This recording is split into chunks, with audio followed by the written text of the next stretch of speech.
오늘은 예수를 믿는다는 것은 이란 제목으로 함께 하나님 말씀 나누겠습니다. 어느 날 한 청년이요, 목사님을 찾아와서 질문을 했습니다. 어떤 질문을 했냐면, 목사님, 담배 피면 지옥 가나요? 이런 질문을 하더라고요. 좀 곤란한 질문이죠, 대답하기. 여러분 뭐라고 대답하시겠어요? 이 목사님 뭐라고 대답하셨냐면요, 아니야, 담배 핀다고 지옥 가지 않아. 대신 천국을 좀 빨리 갈 수 있어. 이렇게 대답했다고 합니다. 예. 우리 안에는요, 예수님을 믿는 분도 계시고 또 예수님을 믿으려고 하는 분도 계십니다. 그런데 여러분은 예수님을 왜 믿으십니까? 여러분이 예수님을 믿으려고 하는 그 이유는 무엇입니까? 혹시 조금 더 편안하고 행복한 삶을 살기 위해서 예수를 믿고 있지 않습니까? 아니면 지금보다 조금 더 부유하고 성공한 삶을 살기 위해서 예수를 믿으려고 하고 있지 않습니까? 아니면 담배 피지 않는 것이 예수 믿는 것일까요? 일주일에 한 번 교회 와서 좋은 가르침 받는 것이 예수 믿는 것입니까? 여러분, 예수를 믿는다는 것은 과연 우리에게 무엇일까요? 여러분, 우리는요, 지금 인류 역사상 가장 많은 사람들이 한 시대에 예수를 믿고 있는 시대를 지금 우리가 살아가고 있습니다. 그러나 동시에 교회가 세상으로부터 가장 많은 지탄을 받고 있는 시대를 우리가 살아가고 있습니다. 여러분, 교회가 이렇게 사회로부터 지탄을 받고 있는 그 이유가 무엇인지를 분석했는데요, 여론조사 결과에 의하면 기독교인들의 도덕성 때문이라고 합니다. 기독교인들이 거짓말을 너무 잘한다는 거예요. 그래서 교회가 회복되기 위해서는 그리스도인들의 그 윤리의식이 회복되어야 된다는 것입니다. 여러분, 기독교가 진짜 회복되기 위해서는 기독교인들이 윤리적인 삶을 살면 될까요? 저는 이 이야기를 듣는데요, 뭔가 핵심을 놓치고 있다는 생각이 들었습니다. 여러분, 우리가 윤리의식을 회복한다고 해서 기독교가 회복되는 것이 아니고요, 우리가 지금 이렇게 된 것은 우리가 기독교의 본질을 잃어버렸기 때문입니다. 사람들이 예수 믿는 이유가 뭐냐? 더 건강하고 행복하고 성공하려고. 여러분, 건강하게 사는 것, 행복하게 사는 것, 그것이 나쁘다는 것을 이야기하는 것이 아닙니다. 건강하게 살고 행복하게 사는 것 좋죠.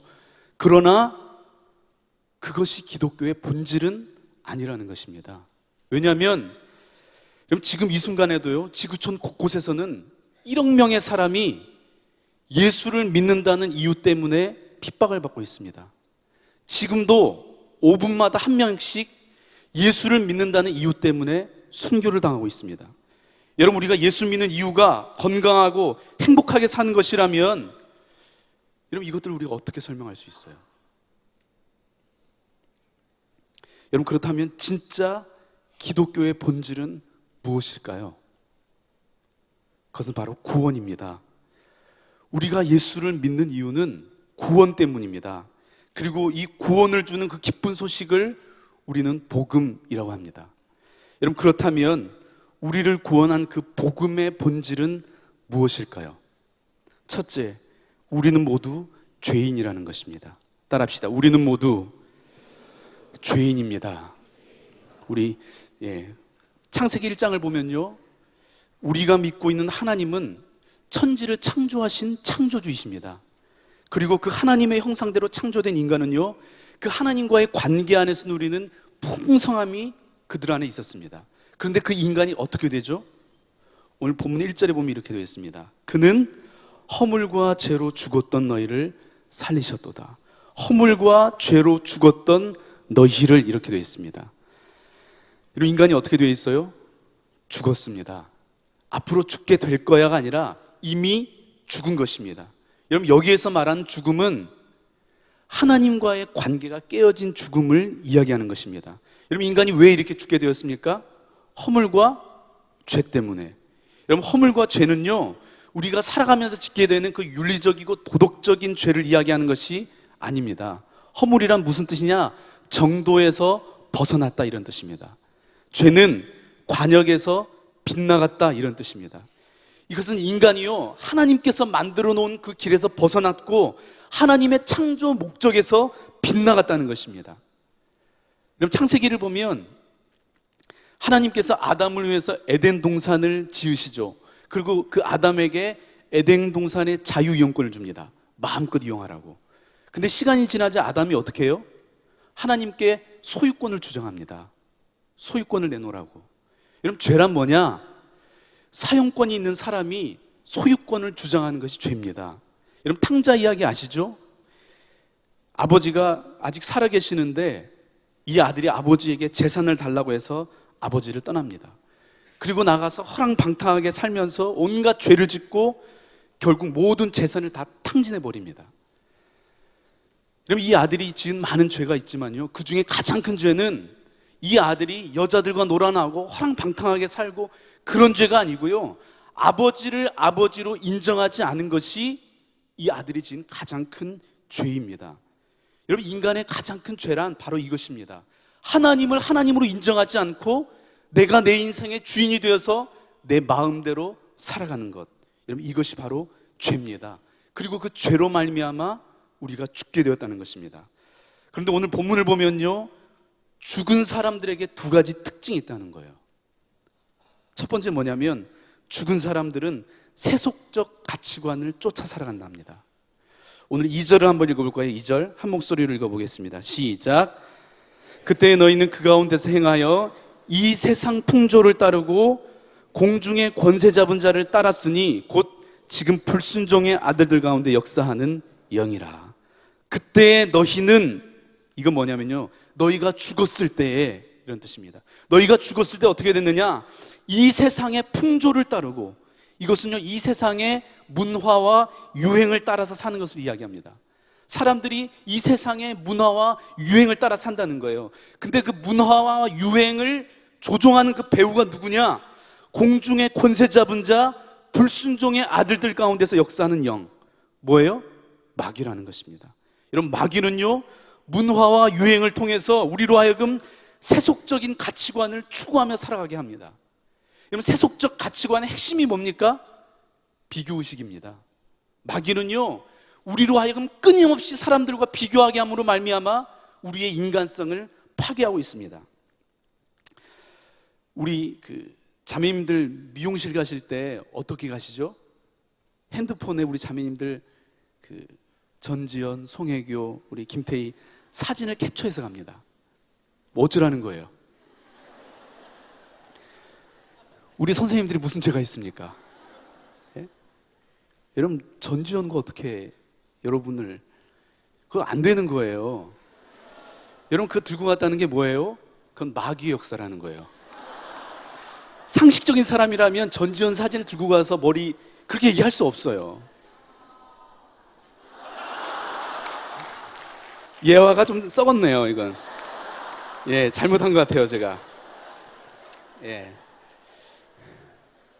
우리도 우리 형제자매님들 여름이 다가오면 핸드폰 배경화면 어떻게 바뀌죠? 여러분, 그거 이루어질 수 없는 꿈이란 거 다 아시죠? 여러분, 마귀는요, 우리로 하여금 비교할 수 없는 사람들과 끊임없이 비교하게 하면서요, 유행을 쫓아 살아가게 합니다. 마치 그것이 전부인 것처럼, 그것이 없으면 안 되는 것처럼 끊임없이 주변 사람들과 나를 비교하게 한다는 거예요. 그래서 그 비교를 통해서 나의 존재 가치를 확인하게 하는 것입니다. 이것이 마귀의 지배를 받은 세속적인 그 가치관을 추구하며 살아간 죽어있는 사람들의 특징이라는 겁니다. 또 두 번째 특징은 뭐냐? 죽어있는 사람들은요, 자신의 탐욕을 쫓아 살아간다는 것입니다. 우리 한번 3절 한번 읽어볼까요? 3절 시작. 전에는 우리도 다 그 가운데서 우리 육체의 욕심을 따라 지내며 육체와 마음에 원하는 것을 하여 다른 이들과 같이 본질상 진노의 자녀였더니. 육체의 욕심을 따라 지내며 육체와 마음에 원하는 것을 하여, 이렇게 되어 있습니다. 자신의 육체적인 그 욕망을 추구하는 삶, 끊임없이 자기 중심적인 삶을 살아가는 삶. 이 우주의 세상의 중심이 누구냐? 나라는 거예요. 내가 선악의 기준이라는 거예요. 그래서 핸드폰도 무슨 폰이에요? 아이폰. 내가 중심이라는 거예요. 여러분, 이게 아무것도 아닌 것 같지만 이게 우리가 살고 있는 시대를 너무나 정확하게 반영해주고 있는 거예요. 너무 억지 같습니까? 믿어주셨으면 좋겠네요. 예. 여러분, 이것이 죽어있는 사람들의 특징이라는 겁니다. 그리고 죽어있는 사람들이 가는 곳을 성경에서 뭐라고 하느냐? 지옥이라고 합니다. 여러분, 지옥은요, 다른 것이 아니고요, 하나님과의 깨어진 관계가 다시는 회복될 수 없는 곳이 지옥입니다. 그리고 그 지옥은요, 성경에서 뭐라고 이야기하고 있냐면 우리가 상상할 수 없는 고통이 있는 곳이 지옥이라고 합니다. 그리고 더 절망스러운 것은 그 지옥은 끝이 없다는 거예요. 여러분, 저희 산이가 지금도 새벽 2시, 3시 되면 계속 깨거든요. 밥 달라고. 그래서 새벽 2시, 3시 되면 얘 밥을 줍니다. 근데 얘가 일어나서 바로 자면 좋겠는데 얘가 또 놀아달래요. 그럼 1시간씩 얘랑 놀아줘야 돼요. 그리고 나서 이제 얘는 자죠. 그럼 전 잠이 안 오잖아요. 그래서 겨우 잠들려고 하면 얘가 또 5시에 또 일어나요. 그래서 한 2시간을 또 얘랑 놀아줘야 돼요. 그럼 얘는 자려고 하면 저는 또 나와야 돼요, 출근을. 그러고 나면요, 진짜 하루 종일 머리가 띵하고요, 막 정신이 없을 때가 있어요. 되게 힘들거든요. 안 나봐서 잘 모르시는군요. 여러분, 그렇게 여러분 부모님이 키우셨어요. 되게 힘들어요. 근데 되게 힘들어도 할만합니다. 왜냐하면 끝이 있기 때문에. 얘가 영원히 이러지는 않을 거거든요. 예, 진짜 얘가 영원히 일어나면 얼마나 제가 힘들겠어요. 근데 곧 끝이 있다는 거예요. 그러니까 할만한 거예요. 근데 지옥은요, 끝이 없다는 거예요. 여러분, 이것이 가장 큰 절망스러운 소식입니다. 근데 더 안타까운 소식은 뭐냐면 이 이야기가 다른 사람들, 특별하게 많은 죄를 지은 사람들의 이야기가 아니고요, 바로 저와 여러분의 이야기라는 것입니다. 그리고 우리는요, 우리 스스로의 힘으로는 결코 이 죽음의 문제를 해결할 수 없다는 것입니다. 그렇다면 우리는 어떻게 이 죄의 문제를 해결할 수 있을까요? 두 번째, 우리는 하나님의 전적인 은혜로만 구원받을 수 있습니다. 따라합시다. 우리는 하나님의 전적인 은혜로만, 조금 더 크게 하면 더 재밌어요, 구원받을 수 있습니다. 너무 잘하셨어요. 예. 우리 한번 8절 한번 읽어봅시다. 8절 시작. 너희는 그 은혜에 의하여 믿음으로 말미암아 구원을 받았으니 이것이 너희에게서 난 것이 아니요 하나님의 선물이라. 너희는 그 은혜에 의하여, 여기서 은혜가 뭐예요? 자격 없는 자에게 베풀어 주신 하나님의 선물이라는 것입니다. 쉽게 말하면 뭐냐면 공짜라는 거예요. 공짜. 여러분, 여러분이 은혜를 하나님께 받은 이유가 뭐예요? 여러분이 다른 사람들보다 조금 더 괜찮아서 은혜를 여러분들에게 하나님께서 베푸신 거죠? 그렇습니까? 여러분이 특별히 조금 더 사랑받을 만해서 하나님께서 60억 인구 중에 여러분들을 선택하셔서 은혜를 베푸신 거 맞습니까? 여러분, 로마서 5장 8절에 보면 이렇게 되어 있습니다. 우리가 아직 죄인 되었을 때, 우리가 아직 죄인 되었을 때에 그리스도께서 우리를 위하여 죽으심으로 하나님께서 우리에게 대한 자기의 사랑을 어떻게 했대요? 확증하셨느니라. 우리가 여전히 죄 가운데 빠져 있을 때, 나조차도 나를 용납할 수 없고 나조차도 나를 사랑할 수 없는 그런 죄인임에도 불구하고 그때 하나님께서 우리를 어떻게 해요? 사랑해 주셨다는 거예요. 우리가 하나님의 사랑을 받는 데는요, 우리에게 조건이 없습니다. 왜요? 사랑의 근거가 우리에게 있는 것이 아니라 하나님께 있기 때문입니다. 오늘 말씀 4절에 보면 이렇게 되어 있습니다. 긍휼이 풍성하신 하나님이 우리를 사랑하신 그 큰 사랑을 인하여, 이렇게 되어 있어요. 여러분, 원문에 보면요, 이 4절 시작이 그러나로 시작되어 있습니다. 그러나. 오늘 우리 본문에는 그러나가 빠져 있는데 원어에 보면 그러나가 들어가 있어요. 우리는 하나님을 하나님으로 인정하지 않고 하나님을 거역한 죄로 말미암아 죽었습니다. 그러나 긍휼이 풍성하신 하나님이 우리를 사랑하신 그 큰 사랑을 인하여 어떻게 해요? 우리를 사랑하였다는 것입니다. 사랑의 근거가 여러분 어디에 있어요? 죄인된 우리에게 있는 것이 아니라 긍휼이 풍성하신 하나님께 있다는 것입니다. 여러분, 우리를 사랑하신 그 하나님께서 우리를 위해서 무엇을 하셨습니까? 오늘 5절과 6절 한번 읽어봅시다. 5절과 6절 시작. 허물과 죄로 죽은 우리를 그리스도와 함께 살리셨고 너희는 은혜로 구원을 받은 것이라. 또 함께 일으키사 그리스도 예수 안에서 함께 하늘에 앉히시니. 여러분, 하나님께서 우리의 죄 때문에 그 아들을 십자가에 내어 주셨습니다. 여러분, 어떻게 창조자 되신 하나님께서 망가진 피조물 하나 때문에 이렇게까지 할 수 있습니까? 여러분, 이게 여러분 이해가 되십니까? 이게 상식적으로 말이 되십니까? 어떻게 온 우주를 창조하신 하나님께서 그 피조물 하나 때문에 그 외아들을 내어주십니까? 저 같으면요, 그냥 싹 쓸어버리고 우주를 새로 창조할 것 같아요. 그게 쉽고 빠르지 않겠습니까? 그런데 하나님께서는 그렇게 하지 않으셨다는 거예요. 여러분, 우리가 믿는 믿음이 뭐냐? 우리가 열심히 기도하면 하나님께서 우리의 소원에 응답해 주신다, 이걸 믿는 것이 아니고요, 우리의 죄를 대속하시기 위해서 십자가에 달려 죽으시고 부활하시고 하늘에 오신 예수 그리스도와 함께 죄로 말미암아 죽었던 우리를 다시 십자가를 통해 살리시고 일으키시고 하늘에 앉히신 구속의 사건, 그것을 믿는 것입니다. 우리가 구원을 받기 위해서는 우리가 할 수 있는 것이 아무것도 없다는 것을 믿는 것입니다. 우리가 하나님의 사랑을 받기 위해서 우리가 할 수 있는 것이 아무것도 없다는 것을 믿는 것입니다. 예수 그리스도만이 우리의 죄의 문제를 해결할 수 있고, 예수 그리스도만이 지옥에 갈 수밖에 없는 우리를 영원한 생명으로 옮기셨다는 것을 믿는 것입니다. 하나님께서 세상을 이처럼 사랑하사 독생자를 주셨으니 이는 저를 믿는 자마다 멸망치 않고 영생을 얻게 하려 하심이라. 영접하는 자, 곧 그 이름을 믿는 자에게는 하나님의 자녀가 되는 권세를 주셨으니. 여러분, 우리를 사랑하셔서 예수 그리스도를 보내주신 그 그리스도를 믿음으로 영접할 때 우리가 구원을 받을 수 있다는 것입니다.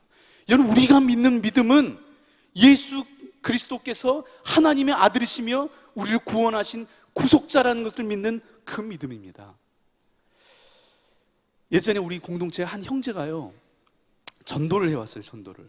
근데 이 친구가 믿음이 그렇게 좋은 친구는 아니었어요. 본인도 믿음은 좋지 않은데 그래 전도하자고 했더니 이제 자기 친구를 전도한 거죠. 근데 이제 본인도 믿음은 왔지만 그래도 이제 VIP가 왔으니까 VIP에게 뭐라도 이제 한마디는 해주고 싶은 거예요. 그래서 이 친구가 한참을 생각하더니 뭐라고 이야기하냐면, 야, 너도 이제 교회 왔으니까 예수님 접대해드려, 그러더라고요. 영접이란 단어가 이제 생각이 안 나가지고 뭔가 비슷한 단어였는데, 그래가지고 또 목사 앞에서 이제 뭔가 한마디는 해주고 싶고 그래가지고 했는데 예수님 접대해드리라고 하더라고요. 여러분, 예수님을 믿는다는 것은 예수님을 손님으로 한번 접대해드리는 게 아니고요, 그분을 내 인생의 구주와 주님으로 영접하는 것입니다. 근데 여러분, 예수님을 믿는 그 믿음도요, 그냥 우리가 믿고 싶다고 해서 그냥 믿어지는 것도 아닙니다. 믿음조차도 하나님께서 선물로 주셔야 된다는 거예요. 어떤 사람은요, 성경을요 수십 번 읽었는데요 안 믿어진대요. 근데 여러분들은 한 번도 안 읽었죠? 근데 믿어지잖아요. 이건 진짜 하나님이 주신 거예요. 인간의 노력으로 믿어지는 게 아닌 거예요. 하나님의 선물로 주셔야 됩니다. 오늘 8절 말씀에도 그 근거가 나와 있어요. 여러분의 믿음이 아니라는 거, 하나님이 선물로 주셨다는 거. 8절에 보면 너희가 그 은혜에 의하여 믿음으로 말미암아 구원을 받았으니 이것이 너희에게서 난 것이 아니요 하나님의 선물이라. 믿음조차도 하나님께서 우리에게 주시는 선물이라는 것입니다. 제가 몇 해 전에 프랑스를 다녀왔거든요. 좀 부러워해 줬으면 좋겠네요. 네. 제가 프랑스를 다녀왔어요. 근데 너무 좋더라고요. 에펠탑에 가서 이렇게 사진도 찍고, 또 뭐예요? 베르사유 궁전도 가고, 거기 거닐면서 주님을 묵상하고, 또 몽마르트 언덕 거기 가가지고 열심히 사진도 찍고 너무 좋았었습니다. 그런데 여러분, 제가 프랑스를 아무리 가고 싶어도 프랑스는요, 제가 헤엄쳐서 갈 수 있는 곳이 아닙니다. 이 중에서 프랑스 헤엄쳐서 갈 수 있는 분 계십니까? 없죠. 프랑스 가려면요, 배를 타고 가든 비행기를 타고 가든 뭔가를 타고 가야 돼요. 자전거는 안 돼요. 자전거는 아니고 뭐 배나 비행기나. 근데요, 제가 비행기 타가지고요, 앉아있든 서있든 거기서 뛰어다니든 그것이 제가 프랑스에 가는 데는요 전혀 도움이 안 돼요. 프랑스는요, 그냥 프랑스행 비행기를 타기만 하면 됩니다. 이런 믿음도 마찬가지라는 거예요. 여러분이 뭔가 열심히 노력한다고 해서 구원을 받는 게 아니고요, 그냥 여러분을 위해서 행하신 예수 그리스도의 그 십자가의 사건을 믿음으로 받아들이기만 하면 하나님께서 여러분에게 구원을 선물로 주신다는 것입니다. 여러분 믿으세요? 그 브라운 아이드 소울 메인 보컬인 나을 아시죠? 나을 아십니까? 감사하네요. 알아서 참 다행이네요. 나을이, 이 친구가 정말 예수를 잘 믿어요. 근데 이 형제가 뭐라고 얘기했냐면, 그리스도인이 전도하는 것은 한 가지 뜻밖에 없어요. 난 당신을 영원히 보고 싶습니다. 난 당신을 영원히 보고 싶습니다. 여러분, 구원이 무엇입니까? 우리 하나님과 영원히 함께하는 것, 우리 사랑하는 형제 자매들의 얼굴을 영원히 바라볼 수 있는 것, 여러분 그것이 구원이고 그것이 천국입니다. 그렇다면 여러분은 구원을 받으셨습니까? 만약 오늘 밤 이 세상을 떠난다면 여러분은 천국에 갈 확신이 있으십니까? 그렇다면 구원받은 우리는 이제 어떻게 살아야 될까요? 셋째, 구원의 목적을 회복하는 삶을 살아야 합니다. 따라합시다. 구원의 목적을 회복하는 삶을 살아야 합니다. 오늘 여러분 안에 구원을 받았다면 그 구원의 감격과 구원의 기쁨이 오늘 여러분 안에 있습니까? 그러면 좋겠지만 솔직히 그렇지 않은 분들도 오늘 우리 중에는 있습니다. 오히려 시간이 지나면서 점점 신앙이 무기력해져 버린 사람들도 있습니다. 사람은 여러분 목적이 있을 때 살아있다는 것을 느낍니다. 그런데 우리가 그 구원의 목적을 상실했기 때문에 우리의 신앙이 무기력해진 것입니다. 그렇다면 우리가 언제 여러분 살아있다고 느낄 수 있을까요? 목적이 있을 때, 시험을 보기 전이나 뭔가 소개팅을 나가기 전에 여러분 우리 살아있다는 걸 느끼지 않습니까? 안 해봤습니까? 예. 여러분 소개팅 나가기 전에 그 만나기 직전 그 시간은요 1분 1초가 살아있는 것을 느낍니다. 시험 보기 전에 그 시험 보기 전 10분이 얼마나 귀한지 아시죠? 그때 우리가 살아있다는 걸 느끼잖아요. 그 1초 1초가 우리의 머릿속에 다 기억이 남는 거거든요. 목적이 있어야 우리가 살아있다는 걸 느낀다는 거예요. 여러분 우리가 왜 우리의 신앙이 무기력해져 버렸느냐? 우리를 구원하신 하나님의 구원의 목적을 우리가 잃어버렸기 때문에 우리가 구원의 감격과 기쁨을 잃어버린 채 무기력한 신앙생활을 하고 있다는 것입니다. 그렇다면 우리를 구원하신 하나님의 구원의 목적이 무엇입니까? 예수 믿고 천국 가는 겁니까? 맞습니다. 예수 믿고 천국 가는 겁니다. 근데 만약 우리가 예수 믿고 천국 가는 것만 구원의 목적이라면 예수 믿고 우리 다 죽으면 돼요. 근데 하나님께서요 우리를 구원하시고 우리를 살려두셨습니다. 우리를 살려두신 데는 분명한 이유가 있습니다. 오늘 10절에 그 이유가 나옵니다. 10절 같이 한번 읽어보겠습니다. 시작. 우리는 그가 만드신 바라 그리스도 예수 안에서 선한 일을 위하여 지으심을 받은 자니 이 일은 하나님이 전에 예비하사 우리로 그 가운데서 행하게 하려 하심이라. 우리를 구원하신 목적이 뭐라는 거예요? 그리스도 예수 안에서 선한 일을 위하여 지으심을 받은 자니. 그리스도 예수 안에서 지음을 받았다, 이건 뭐냐면요 그리스도 안에서 거듭났다 이런 뜻이에요. 그리스도 안에서 거듭난, 구원받은 그 이유가, 목적이 뭐냐? 선한 일을 위하여, 선한 일을 행하게 하기 위해서 우리를 구원했다는 것입니다. 티모시 켈러 목사님께서 센터 처치라는 책에서 이렇게 이야기하고 있습니다. 율법주의는 우리가 구원을 받기 위해서는 거룩하고 선한 삶을 살아야 된다고 말하는 것이며, 율법 폐기주의는 우리가 구원을 받았기 때문에 이제 거룩하고 선한 삶을 살 필요가 없다고 말하는 것입니다. 무슨 말인지 이해되시죠? 여러분 율법주의도 율법 폐기주의도 다 성경적이지 않습니다. 여러분 우리는 선한 삶을 살아야 구원받을 수 있는 것이 아닙니다. 그렇다고 이제 우리가 구원받았으니까 아무렇게나 그냥 막 살아도 되는 것도 아닙니다. 우린 전적인 은혜로 구원받았습니다. 그러나 그 구원은요 우리로 하여금 선한 일을 행하게 한다는 것입니다. 여러분 선행은 구원의 조건이 아니라 구원의 열매라는 것입니다. 그렇다면 여기에서 말하고 있는 그 선한 일이 뭐냐?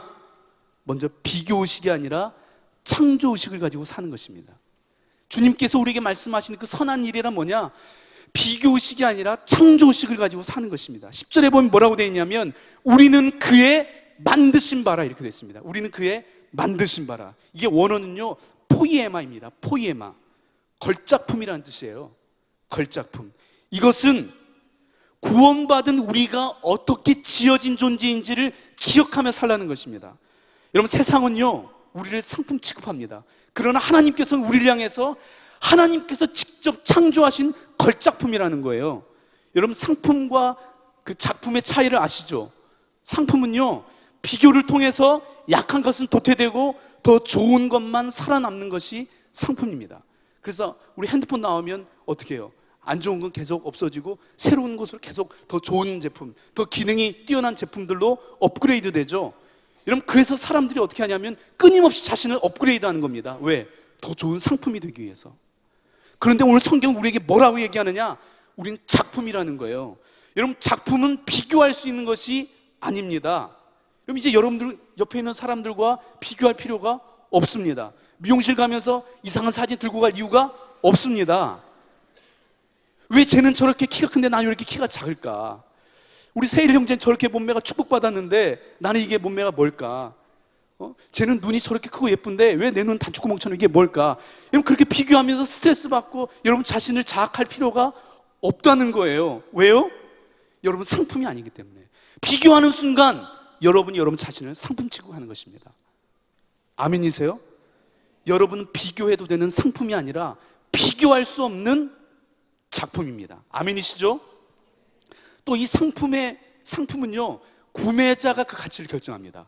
구매하는 사람이 많으면 값이 올라가고 구매하는 사람이 적으면 값이 떨어지는 거죠. 그러나 작품의 가치는 누가 결정하느냐? 사람들이 아니고요 지으신 이가 결정합니다. 작품은 그 작품을 지으신 사람이 결정합니다. 여러분, 여러분의 가치는요 사람들이 결정하는 것이 아니라 하나님께서 여러분의 가치를 결정하는 거예요. 하나님께서 여러분의 가치를 어떻게 결정하셨죠? 여러분, 얼마짜리예요? 예수님짜리. 하나님께서 여러분의 값을 예수님짜리로 매기셨다는 거예요. 우리 옆에 계신 분들에게 몰라 뵀네요. 한번 그렇게 인사하십시다. 근데 이걸요 여러분 주변 사람들은 다 믿는데 자기만 안 믿어요. 그게 제일 심각한 문제입니다. 교회 와가지고요 당신이 예수님 짤이에요, 당신은 사랑받기 위해 태어났어요 엄청 들어가지고요 이제 옆에 있는 사람이 사랑받기 위해 태어났고 소중한 작품이라는 건 잘 믿는데 내가 그 작품이라는 걸 잘 못 믿어요. 여러분, 여러분이 하나님의 작품이라는 걸 믿으십니까? 아멘이세요? 그렇다면 이제 사람들이 나를 어떻게 생각할까 고민하며 사람들 눈치 볼 필요 없습니다. 아멘이시죠? 또 작품의 가치는요 작품 자체보다 작가가 누구냐에 의해서 그 가치가 결정됩니다. 작가가 유명하면 유명할수록 그 작품의 가치는 올라갑니다. 여러분이 어떻게 생겼느냐에 의해서 여러분의 가치가 결정되는 게 아니라는 거예요. 작품 중에 보면 작품이 아닌 것처럼 보이는 작품이 있어요. 그럼에도 불구하고요 작가가 뛰어나면요 그 작품이 엄청나요. 여러분의 모양새가 조금 이상해 보여도 여러분을 지으신 분이 누구예요? 전능하신 하나님이십니다. 온 우주 만물을 창조하신 하나님이 여러분을 지으셨어요.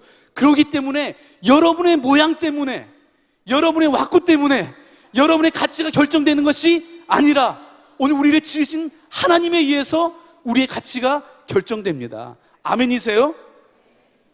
그렇기 때문에 이제 여러분의 부족한 모습 때문에 스트레스 받을 필요 없습니다. 아멘이시죠? 그리고 마지막으로 작품의 가치는요 희소성이 있습니다. 희소성. 여러분, 우리 60억 인구 중에 여러분 같은 분은 여러분 하나인 거 아시죠? 여러분 보기에는 주님 대충 만신 것 같아도 여러분 그 대충 만든 게 아니에요. 뭔가는 다르게 지으시기 위해서 정말 심혈을 기울여서 만드셨습니다. 뭐 전지에는 엄청 공들이고 여러분 막 대충 찍어내고 그러시지 않으셨어요. 동일한 집중력으로 여러분을 지으셨습니다. 아멘이십니까? 여러분, 세상에 단 하나뿐인 다이아몬드라면 그 값이 얼마겠어요? 부르는 게 값입니다. 여러분이 그렇다는 거예요. 여러분이 그렇다는 거예요. 아멘? 여러분은 지금까지 여러분을 얼마짜리라고 생각하셨습니까? 지금까지 여러분을 얼마짜리 취급하셨습니까? 혹시 여러분을 너무 싸구려 취급하지 않으셨습니까? 여러분은 여러분 자신을 사랑하십니까? 여러분, 오늘 우리 안에 있는 이 비교의식을 버리고 창조의식을 가지고 사는 것이 우리를 구원하신 하나님의 구원의 목적입니다. 또 선한 일이란 뭐냐? 자신의 탐욕이 아닌 그리스도 안에서 사는 것입니다. 10절에 보면 그 가운데서 행하게 하려 하심이라 이렇게 되어 있습니다. 선한 일이란 뭐냐? 육체적인 정욕을 추구하며 사는 것이 아니라 그 가운데서 행하는 것, 그리스도 안에서 행하는 것, 철저히 자기 중심적인 세상에서 그리스도 중심적인 삶을 사는 것, 그리스도 안에서 행하고 그리스도를 닮아가고 그리스도를 위해 살아가는 것, 그것이 우리를 구원하신 하나님의 구원의 목적이라는 것입니다. 그 KTF 그 부사장이었던 조서환 씨가요, 23살의 그 젊은 나이에 군대에서요, 수류탄이 잘못 터져가지고 오른팔을 잃어버립니다. 얼마나 힘들었겠어요? 병원에 있는데 이 여자친구가 이 소식을 듣고 병원에 옵니다. 근데 아무 말도 못하고 한참을 고민하다가 이 조서환 씨가 그 여자친구에게 뭐라고 하냐면요, 아직도 나 사랑해? 이렇게 물어봅니다. 아직도 나 사랑해? 그러자 이 여자친구가요, 아무 말도 하지 않고 그냥 고개를 2번 끄덕거립니다. 그리고 이 병원 옆으로 이사를 하고 매일 아침 저녁으로 와서 이 형제 식사를 하고 정성을 다해 도와줍니다. 간호를 해줍니다. 그런데 어느 날 이 여자친구의 아버지가 온 거예요. 그래서 뭐라고 하냐면, 너 저놈의 아내로 살 건지 내 딸로 살 건지 결정하라고. 너 저놈의 아내로 살 건지 내 딸로 살 건지 결정하라고.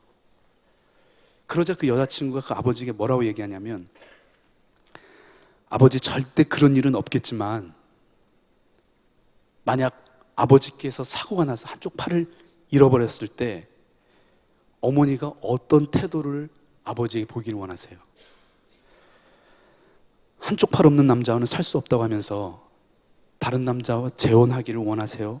아니면 나는 당신의 팔을 사랑한 것이 아니라 당신 자체를 사랑했다고 하면서 곁에 있어 주길 원하세요?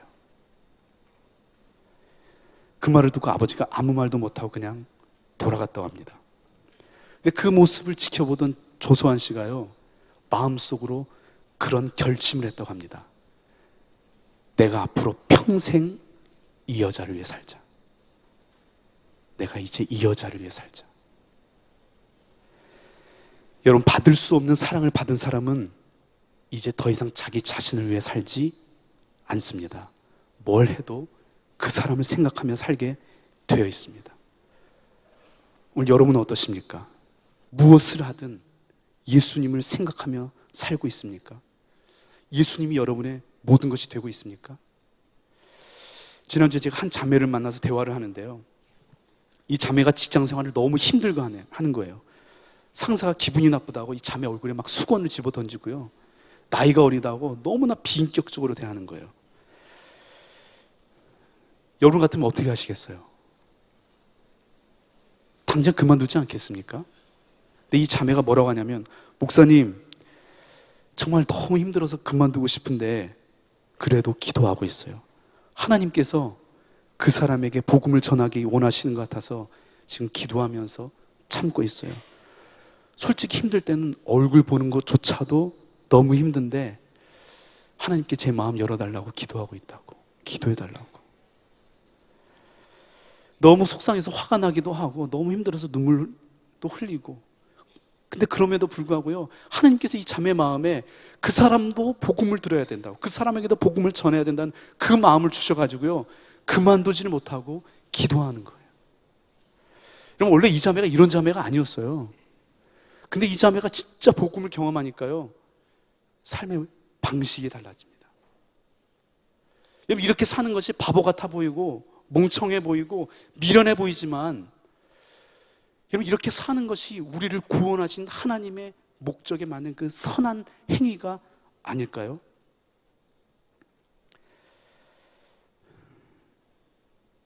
여러분, 이렇게 살고 있습니까? 우리가 어떻게 이렇게 살 수 있을까요? 오늘 10절 말씀에 보면요, 행하게 하려 하심이라 이렇게 되어 있습니다. 우리가 열심히 애를 써서 선한 일을 행하는 것이 아니고요, 하나님께서 우리로 하여금 선한 일을 행하게 하신다는 것입니다. 이런 구원받은 것도 은혜이지만 우리가 구원받은 우리가 선한 일을 행하며 사는 것도 하나님의 은혜로만 가능하다는 것입니다. 여러분, 예수 믿는다고 하는데 혹시 지금 지쳐있지 않습니까? 구원의 감격도 잃어버린 채 의무감 때문에, 책임감 때문에 어쩔 수 없이 그냥 신앙생활하고 있지 않습니까?